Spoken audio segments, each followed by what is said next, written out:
Hey there, friends and running fans. This is Amby Burfoot welcoming you to the latest episode of the podcast, Running State of the Sport. And this is George Hirsch, your co-host at Running State of the Sport. In every episode, we talk to the smartest, most informed, most influential, and sometimes fastest runners on the planet. This week we're talking with someone who was once one of the fastest runners in the mile race. Then he became a very early and very successful athlete manager. So we decided to invite Ray Flynn on the podcast this week because he's currently hard at work at another important project. He's the meet director, as he's been for many years, for the famous Milrose Games, which takes place Saturday, February 8th at the Armory in New York City. But before we get to Ray, let's look at some of the biggest running news that's been going on lately. Amby, what's caught your attention? Well, the answer to that has never been easier than this week, George. That's because in Houston, we saw not one, but two big American records in the half marathon. To begin with, Wayne Kaladi improved her old record by 19 seconds. So she's down to 66.09 now, a terrific performance. But the really big story was Conor Mantz, who ran 59.17. That cut almost 30 seconds off the epic Ryan Hall mark of 59.43 that Ryan set way back in 2007. To my mind, it also means that Mantz now is ready to run a low 2:05 in the marathon next fall. He'll choose Berlin or Chicago or Valencia, something fast and flat, I'm sure. The American record now is Khalid Kanuchi's 2:05.38. And you just know, we all know, that Mantz would love to collect the marathon record as well and hold both American half marathon and full marathon records by the end of this year. George, what recent news has you the most excited? Well, Amby, both the Boston and London marathons have announced their fields recently, and both are exciting enough to keep us all talking about these upcoming marathons for the next couple of months. And since you just mentioned Conor Mantz, I'm going to make note of the fact that he and his running mate, Clayton Young, along with the always impressive C.J. Albertson, will be top Americans towing the line in Hopkinton on their way to Boston this year. And the overall race favorites will be last year's two winners, Sisay Lema of Ethiopia and Helen Obiri in the women's race. And she'll be taking aim at a three-peat in Boston. She's been pretty spectacular in the last few years. The London field is always mind-boggling, as you know, and this year it seems to have burst through to almost a whole new level. The men's field includes Olympic champion Tamara Tola, four-time winner Eliud Kipchoge, who's trying to snap out of a recent slump or maybe just prove that aging hasn't finally caught up with him. And then there's also last year's fastest marathon runner, Sebastian Sawe, Kenya, who had run 2:02.05 to win Valencia in his very first marathon. And then we've got Ugandan star Jakob Kiplomo, who's done 10,000 meters in 26:33, so he's super fast and was the former world record holder in the half marathon with his 57:31. So there's some really, really serious speed here. And here's the incredible thing. Even with all that super firepower in the men's race, I think it may be that the women's race is really the featured event. They've got the Olympic champion, the amazing Sifan Hassan. We've got the new world record holder who broke 2:10 in the marathon, which is clearly been just, well, mind-boggling, I think is maybe not even strong enough a word for what Ruth Jepnetikic did there. The prior world record holder to Ruth, which was Tigist Assefa of Ethiopia. And add to that, you've got London's last year's winner, Perez Chepchirchir. And, she holds the London course record. So you couldn't put anything better together than that London field. So it's pretty amazing. George, I'm hoping for the next 10 weeks to really speed by, because I'm not sure I can hold my breath that long, but I will be really eager to get up super early in the morning East Coast time and watch that entire marathon race in London. And so that's it. That's our view on the biggest recent news from the world of running. Now let's turn to Ray Flynn, today's guest at the podcast Running State of the Sport. Ray has had a really long career in the sport, and he's also worn a lot of different and very interesting hats along the way.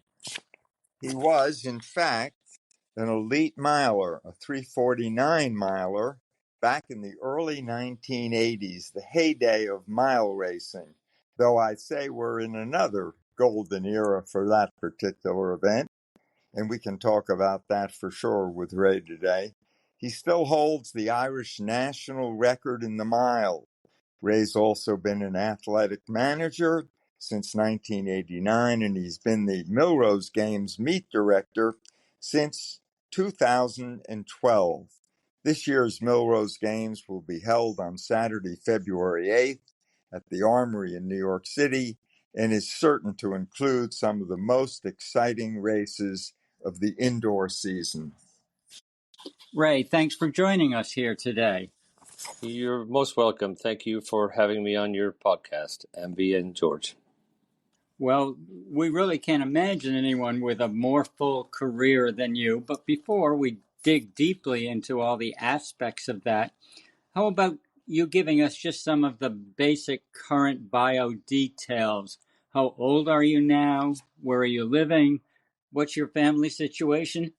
And what do you do with your days after the alarm clock goes off at 4 o'clock in the morning or whenever? Yeah. So I live in Tennessee. I'm 67, been around the sport most of my life, and have a family of 3, a wife and 3 kids, but of course they're older now, except for the younger child who's, just graduated from college, but she was a late arrival. But yeah, I love living in Tennessee, and I settled here.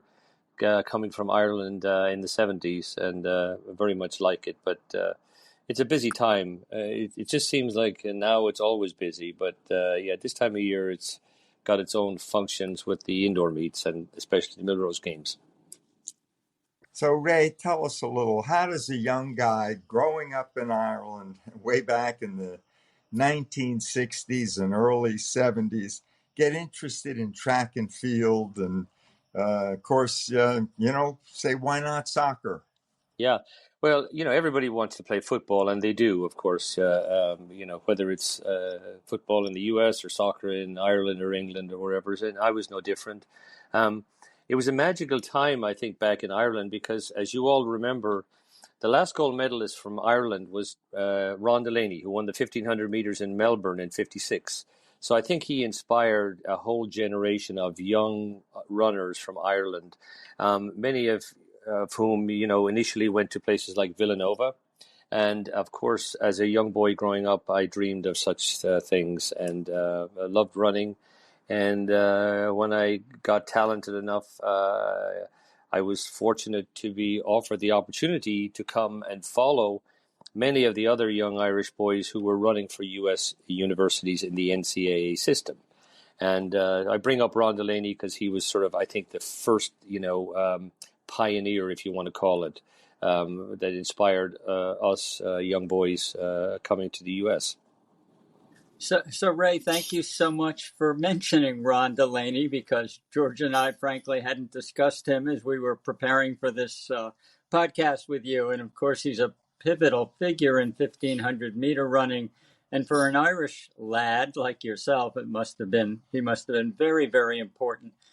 How did you first kind of discover that you perhaps had more talent on the running track than you did on the football pitch? Like every young boy, and I'm sure you guys went through it too. I had the opportunity to run a cross country race in high school, and as a freshman, was winning and beating all the older boys. And so then you realize that you have a talent at it, and my dad used to sit and watch the Olympic Games with me when I was young, and I loved running. And so I think when you're good at something, then you realize, hey, let me do this. And I think the rest kind of took off, and it went from one to another, and I won the Irish Schools Championships and the British Schools Championships, and then I had several, scholarship offers to come to college. So it happened organically, I guess, is what I'm saying. And football, everybody plays football, but it's the individual sports are so wonderful because they're tangible and concrete, and you either win it or you don't. So you got a scholarship to attend East Tennessee State, which had a few other Irish athletes as well. And tell us a little about that transition to the U.S. culture. Sure. At that age, it must have been kind of a shock. Sure. How did you find it? What do you remember most sharply about those early days here in the United States? Yeah, well, I was 17 years old, and I would have had many scholarship offers to come. I got good in August and finally started getting offers, but Dave Walker offered me an immediate opportunity to come, not have to wait till January, and I was young and eager. But to throw out another name to both of you guys, Neil Cusack was already at East Tennessee State. And East Tennessee State were the number 2 cross-country team in the NCAA system. And Neil had just won the Boston Marathon, as you both remember, in 1973. So it was, and the Leddy brothers, who were steeplechasers for Ireland, were on this team also and would have lived close geographically to where I grew up. So it was a natural in some ways, and culturally there were other Irish boys here when I did arrive at Johnson City in Tennessee. So it was very difficult. I won't lie. It was very hard because of the unscientific volume of hard, heavy training, but it also was magnificent. And so, it was. I don't have any regrets having come here, but that sets the scene a little bit. It was a very credible place, as other places, of course, were also. So people often debate the pros and cons, the merits and demerits of let's call it the European club system versus the U.S. NCAA system. How did that pan out for you, and what are your thoughts on the two systems? Well, look, I love the NCAA system. I've grown up here, and so obviously I'm very indoctrinated and biased when it comes to this. Europe is great. It's more of an organic, coaching locally, etc., but less structured, like the NCAA system is here. Of course, many people criticize the NCAA system because of the intensity of it, and the expectations are high. But on the other hand, hey, it's maybe a numbers game in many ways, but success doesn't lie. And the NCAA system, if you're good enough, you'll survive it. And it was in some ways a boot camp. But on the other hand, to be a great and good runner, you have to be able to survive the heavy training. And, I was fortunate, and I loved the coach I had. He would be the first to have said he was not scientific, but he was a hard worker, and I loved him very, very much.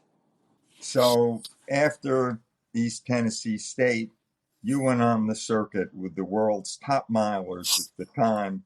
And back then, the mile was really the marquee event of track and field. And we're talking Seb Coe, Steve Ovett, Steve Cram, Steve Scott, Eamon Coughlin, Sidney Marie, my gosh, John Walker, and others. And tell us what it was like to be part of that. It was amazing. It helps build your love for the traditions and the and just being part of something bigger than you and greater than you. So yes, I was very fortunate to have been able to be part of that beautiful circuit. Again, running against some of the greatest runners in history.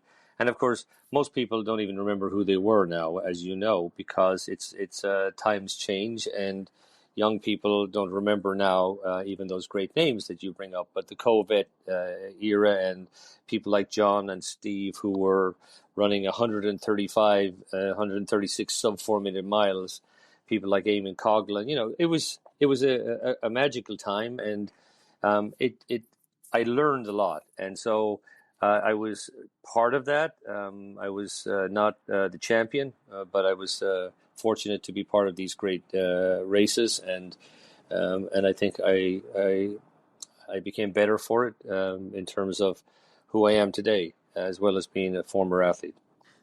Ray, if our research is correct, in one of those races, and you had 89 sub 4 miles or close to that. In one of them, you set a still standing Irish record of 3:49.77.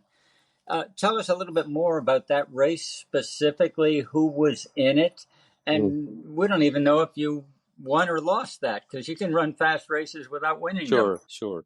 Well, I did not win it. I was third in the race, and it was the Dream Mile in Oslo, the Bislett Games of in July of 1982.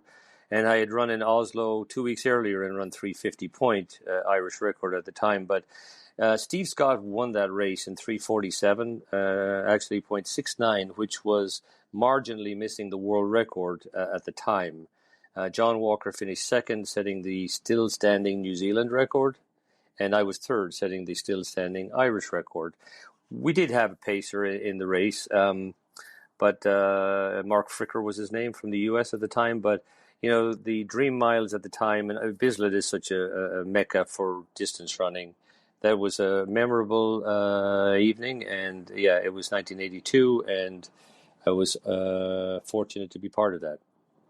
So, Ray, you competed in 2 Olympic Games, and tell us everything about them. What were they? What you dreamed they'd be? What was different from your expectations? And just give us a sense of that. Well, the first one was Moscow 1980 in Russia. And of course, the US did not go there, but the Ireland, the Olympic Committee allowed us to run, even though it was not such a popular, it was not popular with everyone there. But we did get to compete. When you're young, you're not sure what to expect. But look, for any young athlete, the Olympics is always the pinnacle of being able to be who you are, represent your country, and run against the best athletes in the world. And of course, that was the co-vet 1500 in Moscow 1980. I was not able to make it into the finals. My second race was the Los Angeles 5,000 meters in 84. Of which I was a finalist in that event. I had moved up a distance. Several of us did. It was challenging because we had 3 races in 4 days. They did semifinals back then. But I think I ran well. I was, as I say, I was in the final of the 5,000 meters that year. Look, it's amazing. It was in the U.S., so there were contrasting Olympic Games, one in Russia, Moscow, and one in Los Angeles. And were they what I expected them to be? Yes, and more. I mean, so it's when you're young and you go to the Olympic Games, it's awesome and magical. Ray, I'm really appreciating the way you're able to put these events of a few years ago into historical perspective and weigh the old days versus the new days. Can't let you go without a simple question, though, since we're talking about the magical mile. Who was the greatest miler of all time? And there's only one. Oh, my goodness. That is amazing question. Who was the greatest miler of all time? I know I'm being political here. I don't know. Because I think when you try to put it in perspective, you have to think about what were the conditions like. I mean, when you look at Ryan in Bakersfield in 351 on dirt, how much better is that than 343? Is it as good? I think it is. So I think he was one of the greatest. I mean, he and I mean, I'm going back with the older ones. I have great respect for those eras. I think the milers of today are just as good and maybe better. I think it's a far more scientific kind of probably approach. But it is really hard to pitch them all in together and say who is the greatest of them all when you put them. And maybe I'm not as objective enough as I could be, because you become a little biased when you know people, and some more than others. But I have a poster on my wall with all the world record holders from Bannister in ¡54 to today, El Garouche. It is interesting that record hasn't been broken, and you're both. I think that is, what is it, 1999 now?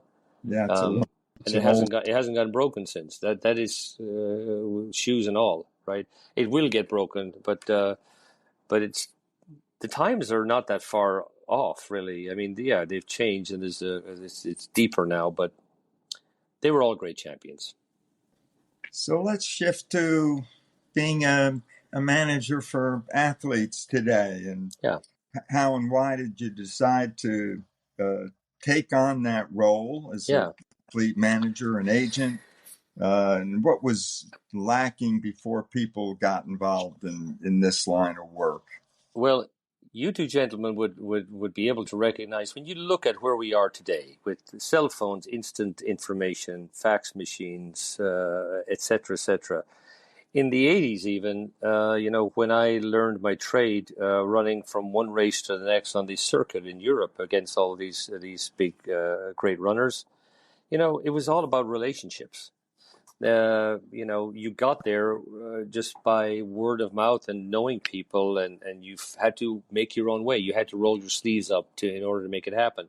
I feel like I learned my trade. I learned how to be successful, how to be organized, how to connect with people from just simple being there, knowing people, gathering information. So there was definitely a void. There was, for young runners trying to get into races, many of them just didn't know how to do that. And I think there was, I recognized that there was an opportunity and opportunities for a developing business, so to speak, of organizing these athletes into races and making it more possible.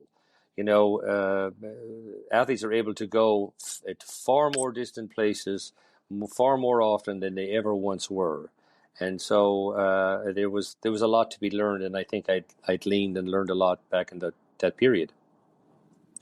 Ray, I'm always interested and fascinated by the question. It appears to me there are three big pieces in the athlete puzzle. One is the athlete himself, of course.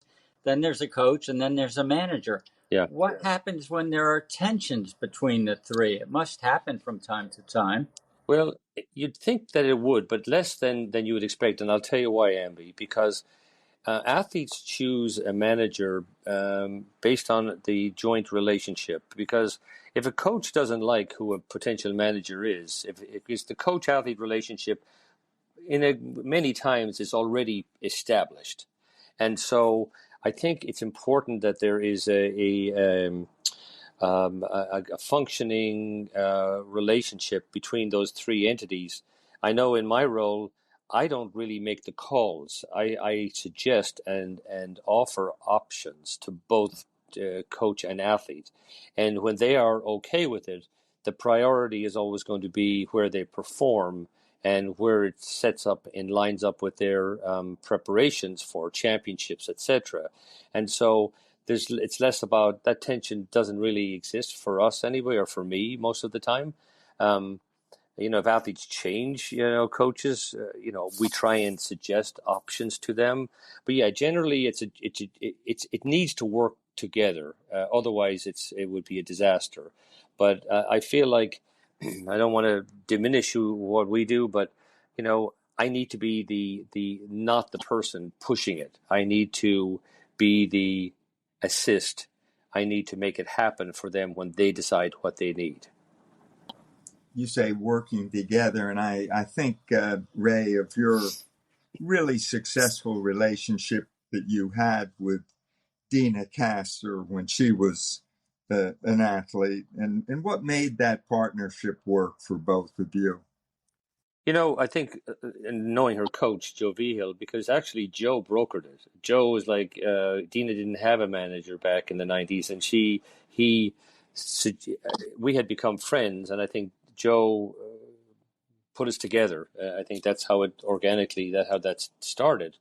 Of course, she's a wonderful individual personality, apart from the great athlete. But yeah, I think that again, going back, Amby, there was the coaching side of it too that sort of drew that in. When they were looking for someone, I think that was how it happened. But I'll go even one farther. When Deena wasn't married at the time, I think, I think it's important, when she met Andrew and she got married to Andrew, it was important that Andrew become a big part of this too. And I think I built a good friendship and relationship with Andrew because we are all working well together. And I always remember we were in Chicago one year at it was the Shuffle, the Chicago Shuffle in March, and it was one of those slushy, wet days. And Andrew comes down in the morning as we go, and it was horrible weather. But Andrew's got galoshes and a black bag to keep her dry, and the galoshes. And I was thinking, some guys just make it better, I mean, and that's the kind of thing that I'm saying when you look at pragmatic, and you look at who makes it better, who makes it worse. You could have some, boyfriends, husbands that are just draining, or that are just taking away the energy. But when you have a guy like Andrew who's helping make it better, then it all makes it easier too.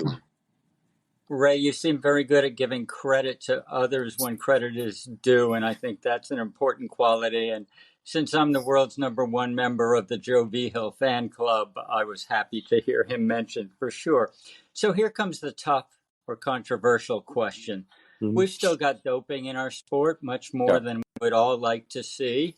Yeah. Some people are making the proposal that somehow agent managers should be part of the equation, i.e., if somebody's athletes fail too many tests, then the manager should be tossed out also. Yeah.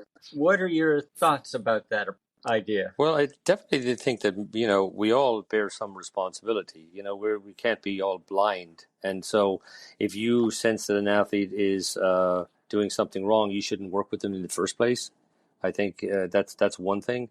I will say that, there are different kinds of relationships. So, for example, while we don't represent athletes in, let's say, Kenya, for example, several managers who do manage athletes there, they sort of own the camp. And so they're sort of like, it's a completely different relationship than, let's say, so none of the athletes we represent live in the area, the city where we live. They're all over the place, whether it be all parts of the United States or even other countries in the world. We tend to be in touch with them on the phone a lot, but we would probably see them only at the competitions.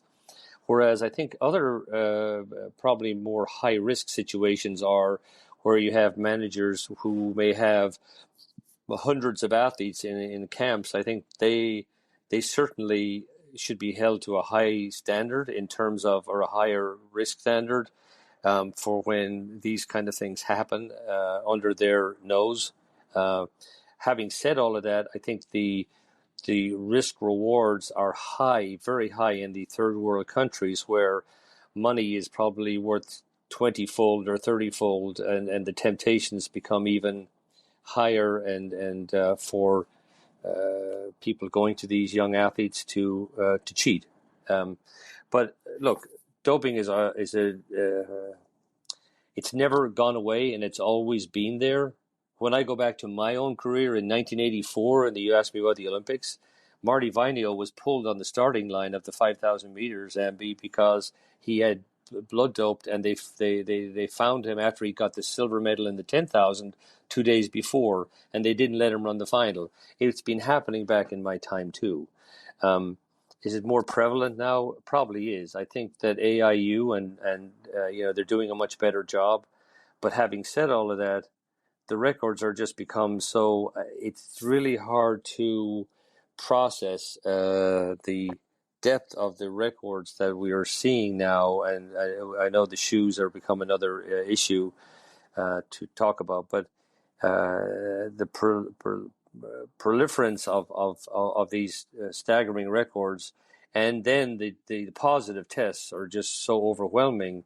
It's hard not to get disillusioned. And answer your question, yes, we should be held to a high standard, but again, there needs to be a direct link. So, Ray, I didn't realize this until I read it recently, but of course you were at the Paris Olympics and we were all watching it very avidly on TV. What I didn't know was that you had all three podium finishers in the 1,500-meter final, Cole Hocker, Josh Kerr, and Jared Naguse. That's like a miracle. You couldn't have possibly dreamed of that. But I want to know first, who did you think was going to win? And then second, what was it like to watch that race? Yeah, so look, when you do something all your life and you get to a pinnacle, I like I say, I've been doing this since 1989. I never had a medalist that I managed in the 1,500 meters, and then suddenly in 2024, I had all three. Some things you just have to wait your whole life, and they come together. I think I've just been fortunate again that this time happened in this time in the world, and with these three amazing individuals. I would say that going into it, Josh Kerr went in as the world champion, so I'd say he had gone in as maybe joint favorite with Jakob into the Olympic Games. After being at the U.S. Olympic trials, which you both, I'm sure, were there, you couldn't help but be impressed by both Cole running 3:30 and Jared, how amazing that they were. And I think I might have said after that race, at least internally here, geez, as good as Hawker looks, he could be Olympic champion. Look, they were all amazing, and who could have called it? I mean, it is the most spectacular race I think that I've ever seen at 1,500, and I've seen a lot of them, and it was probably the most exciting one. And of course, I'm biased, but yeah, it goes down in history. But I was gobsmacked. I couldn't believe it. Yeah. It was amazing to see. Yeah. And to see Jakob not even on the podium, I mean, you wow. couldn't cut. You well at 600 to go, you were thinking he's just going to run away because he was he gapped a little bit. So it was like full of drama, the whole evolution of how that race sort of unfolded, and then it happened. It was like we've all seen it. I've seen it like 100 times, and it's amazing. Yeah. Well, we're going to see some great continued rivalries among those guys coming up.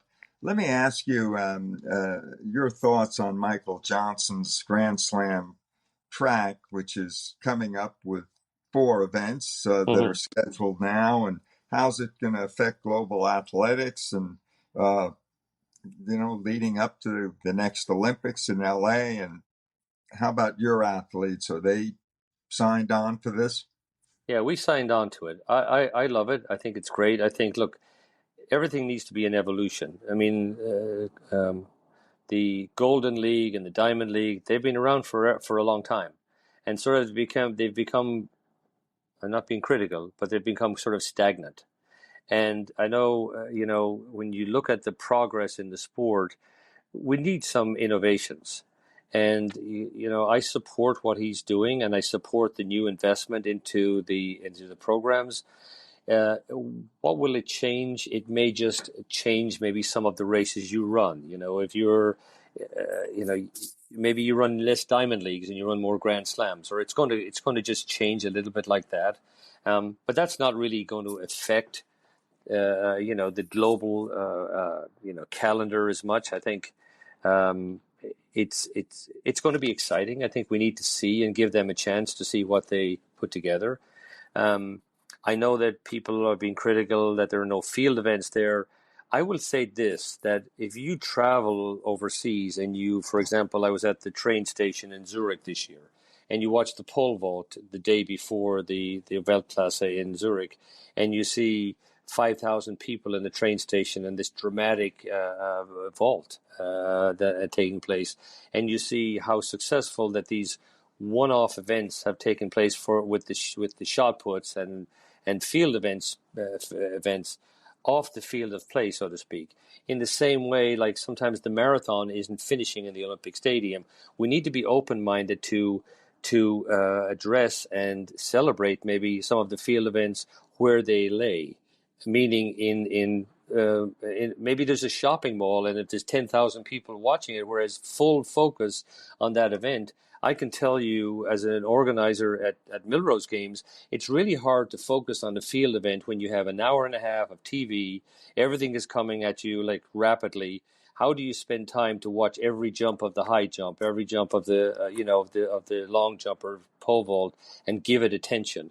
So instead of it being a negative that they're not part of Grand Slam, I think there may be coexisting opportunities in different venues that can live as we moderate and generate and change in the sport.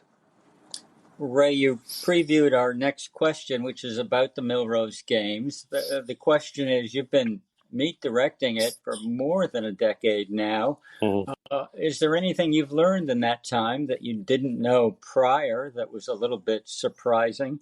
And what's it like to be on the other side of the desk, essentially writing checks to athletes instead of negotiating on behalf of athletes? Well, the first thing it teaches you have to be understanding, and understand that it's like it's not unlimited funds out there, and so nobody's making huge profits, and the people at the Armory Foundation are not taking big profits away from staging the events. I think it taught me that look, we need to stage great platforms, great opportunities for the best athletes in the world to be seen on a world stage on television and in an exciting venue and arena. And so, it helps me to see the positives and that it's not just about just how much money you make there, because as an athlete builds their reputation, brand, image, especially now through social media and through TV and the results and successes, it promotes them too. So it's been a great experience. I've loved it. When Norb Sander asked me to take over at the Armory in 2012, at the time, my athletes that I was managing had said to me, "Oh, I don't know if I want to run the Milrose Games. That track is so slow at the Garden. There's all 11-lap tracks. We need to run on a fast track. Can I go somewhere fast?" I recognized that there was a need, a transitional time where the tradition was lagging, and the athletes were looking for fast venues where they could break records and continue to evolve. So I think that we've done a great and magnificent transition to the Armory with the most amazing performances, and I think we had our best ever meet last year in 2024, and we'll have an even better one this year coming up.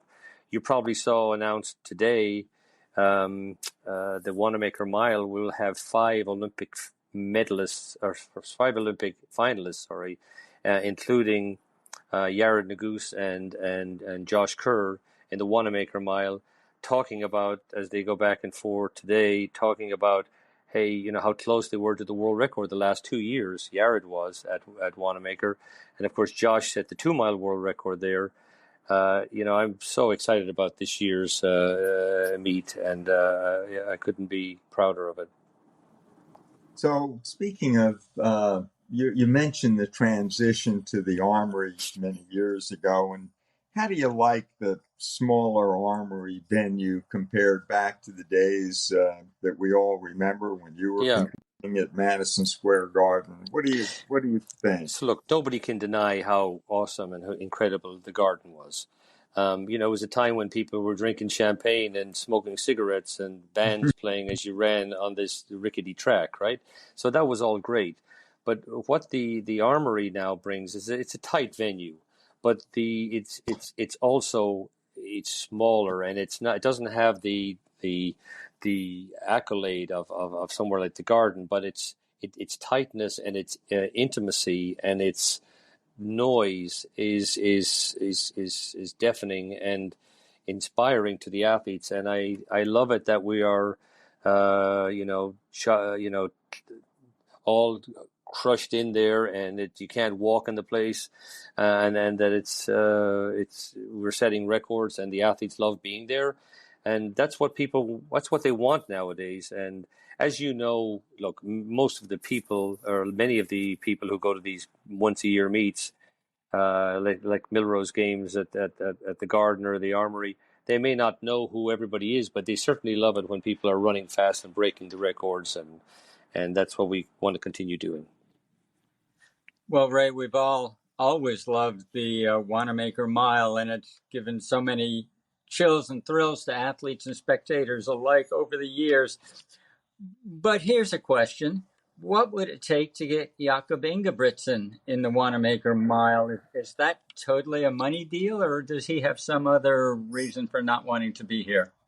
Well, let's look at that. Where does he normally run? So we've invited him this year, but no answer, right? Having said that, if the three guys kicked your butt in Paris, maybe you don't want to come either. So he didn't answer me. Well, we invited him, and we didn't even talk about money. Now, he normally runs in Leovan. He doesn't normally run a lot of indoor races. He ran cross country. Of course, he's so amazing. He is amazing. But if you listen to the podcast today on Citius, what Kerr says, he kind of calls him out too. So I like that. I like the back and forth banter. But if he ever hears this podcast, he was invited and they didn't answer me. And so it's not a cakewalk race. You don't get to run with your three pacemakers over in Leovan. You have to run against Kerr and Nagoose and Hawker and all the big boys over here too. So it's not that. And maybe he just doesn't want to come to the U.S. So. He was absolutely invited, and we would love to have him. But we're doing pretty good. We already have the gold, silver, and bronze medalists running, so it's his loss. Very good indeed. Come on, Jakob. Why don't you join us on February? Exactly. Yeah. We need you. Yeah. What about a age-adjusted 200-meter? I'm just throwing this one in for some fun. Age-adjusted 200-meter race between Usain Bolt and Michael Johnson, given some of the things we've been seeing on some novelty events. I don't know about those. I'm not a big advocate even of putting the old guys on the track running against each other, because I like to remember. I know that's not your question, but. I like to remember the great ones as they were, But I don't know the answer to that one, George. Yeah. Yeah, I'm just kidding a little. Yeah, we didn't expect it, but we thought maybe you would take a bite. Yeah. Let's ask one more mile question, and then we'll go on to our last couple of questions. There's a few people out there who don't like 1,500 meters particularly. I guess maybe they're all Americans and a few Brits. There's the Bring Back the Mile group, and then there's the distance that's been in the Olympics forever. Do you have any thoughts if one is more marketable? I do. I say all in its own place, all in its own time. So let the Europeans have their 1,500 meters, but we love the mile, and the mile is an English-American distance. And, where you grow up, and you still grow up, people, they don't know if you say it's 35 kilometers down the road, or if it's 18 miles down the road, they know where it is. So that it relates to people, and the mile is always related to people, and it's a beautiful distance, and it's our distance. And so I'm always going to defend that distance, and I think it's that's why we have the Wanamaker Mile. And There's a place for a 1,500 meter running too, and that's fine too. It's in the Olympic Games, but the marathon's 26 miles, 385 yards too. It's nobody's trying to replace that and calling it the 42K race. So tradition is important. It's very important. So, Ray, as you know, our pod is called Running State of the Sport, and we ask our guests to comment on the state of the sport. What's good, what's not so good, what could be fixed, and we'd certainly love to get your thoughts. Look, I'm normally the positive person here. So I'm, you gentlemen, again, grew up when there were 500 people running the New York City Marathon. When I grew up and people were whistling at me running around the field saying, "What are you doing? Like you're stupid. You should be doing something, playing football or something." Now we have, Chicago turning down 20,000 people, London turning down 400,000 people to be able to run in its marathon. So one of the positive things about the state of the sport is the true engine is the popularity of mass running. And it's not just for top and elite athletes, it's for inspiring people to get off the couch and be active. And so one thing that's happened is, and we need to be able to be mindful of it and talk about it. When we say about the state of the sport, it's not just the state of elite, track and field. It should all come in together because, what keeps everybody alive and paid is the amazing culture of mass running today. So that's a positive thing and good for health and for the driving commerce. Look, if you look at the Olympics this year, I've been at most of the Olympics since 1980, and I used to say that my favorite one was Sydney, and then I got to London because I used to measure the Olympic Games by when I went in the first morning at 9 o'clock in the morning and what the stadium looked like, and in London you couldn't sit down. There's 80,000 people in that stadium at 9 o'clock in the morning. Paris was just amazing. I was doubting that the French could pull it off like they did. But you got to say that global TV sort of showcases now the sport in a very wonderful way. Now, people would say, well, okay, that's only every 4 years or whatever. But it reminds you just how incredible the sport is. So that's the positive. The doping is a big negative because it always seems to be out there. Now, I think we address it more than other sports. I mean, come on. I mean, half these pro sports out there, probably it's a huge epidemic, but they hide it and they cover it over. It's right for us to talk about it. We need to call it out. I do support on the downside also that, big events there should be an easy way for us to show if an athlete's been tested 5 or 6 times in the last 6 or 7 months before they can enter a race. I wish that there was a more transparent way for even organizers to know this information. But that's hard information to get because, they're all trying, but it's almost like everybody doesn't talk to each other. So it should be able to say, hey, Amby Burfoot only been tested twice in the last year, So these are ways that we could maybe make it a little bit better. Maybe not paying out those prize monies until instead of having to go chase it back until all the tests are done. But look at the London 2012. We're still finding people positive from 12 years ago. How is that working? I don't know. But I love the innovations on the positive side. A lot of people are negative to the shoe changes. I'm okay with it. I was a little bit cautious about it at first, but when when the boys were running on the grass tracks, on the cinder tracks, they weren't complaining about the guys in the 80s then with the nice tracks and the spikes. And nowadays they're better spikes and better shoes and the recoveries are stronger. But, I think people want to feel like they're running faster. So look, we all have to recognize progress, and I'm okay with that all too. I'm generally more positive about it. Grand Slam, there needs to be more money in the sport. I will say this, that like when, I don't know if you guys remember when you were young, nobody was paying you any money at all, right? And so we didn't have shoe contracts very much at all in the 80s. Nowadays, there's so many new companies vying, and athletes are getting paid. You have athletes getting paid, whether it's controversial or not, NIL money in college. So there is opportunity for athletes when they talk about, progress in the sport. Look, everybody can't get paid. The other question is, who's really a pro? Are you a pro because you made $100 in a race? I don't think everybody gets to say I'm a pro. Everybody who kicks a football doesn't say they're a professional football player, even if they get a prize. So I like to think that we're going in the right direction. So, Ray, last question, and this can be very quick, and you can be really positive. It's what it's meant to be. We're going to give you 3 fairy godmother wishes, and only 3, for things that you'd like to see happen, maybe at the Milrose Games, maybe later this season, maybe at the World Championships in Tokyo. What are 3 fairy godmother wishes you'd like to see?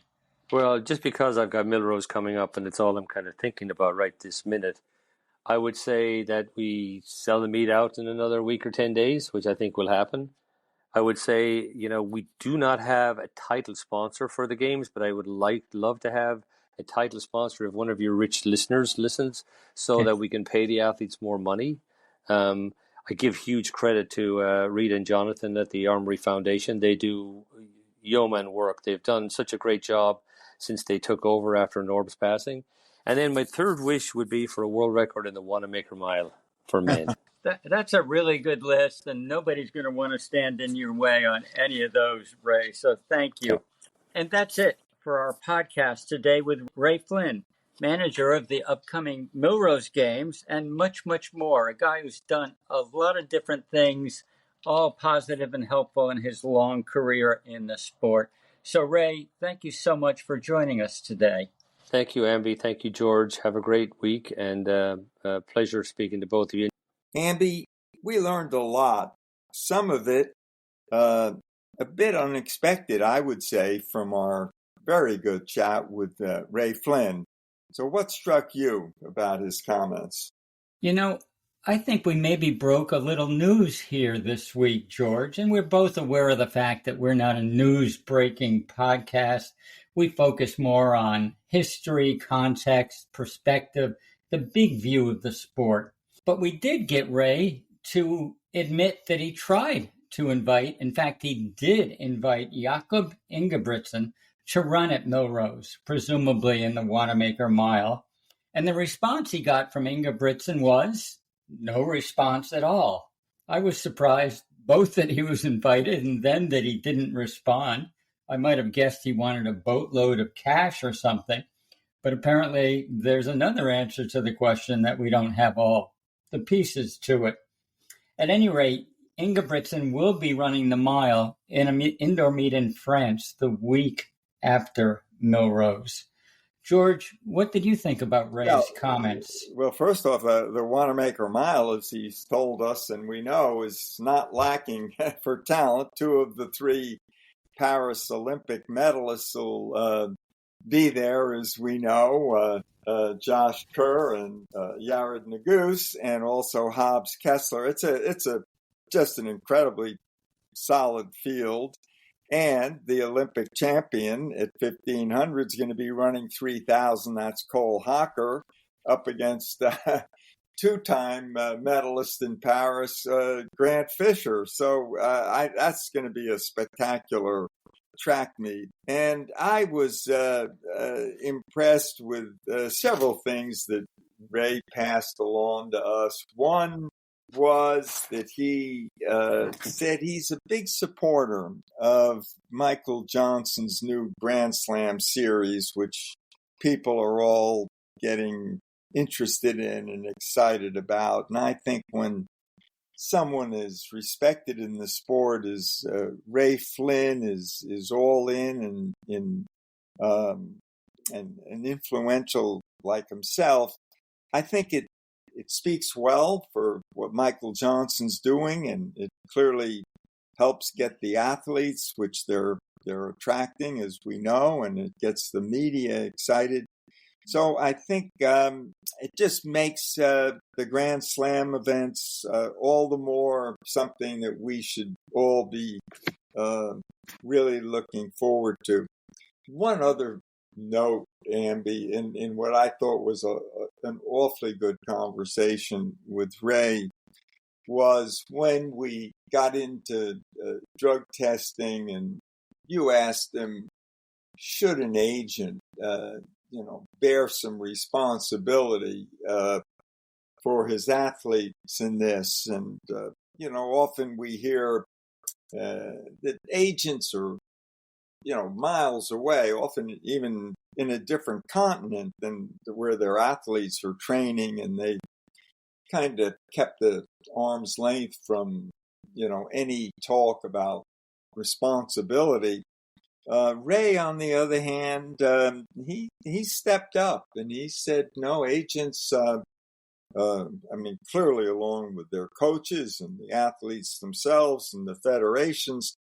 But, if we're going to clean up this sport, I think his message was a simple one, and that is everybody has got to really play a big role in that. And I respected Ray for that.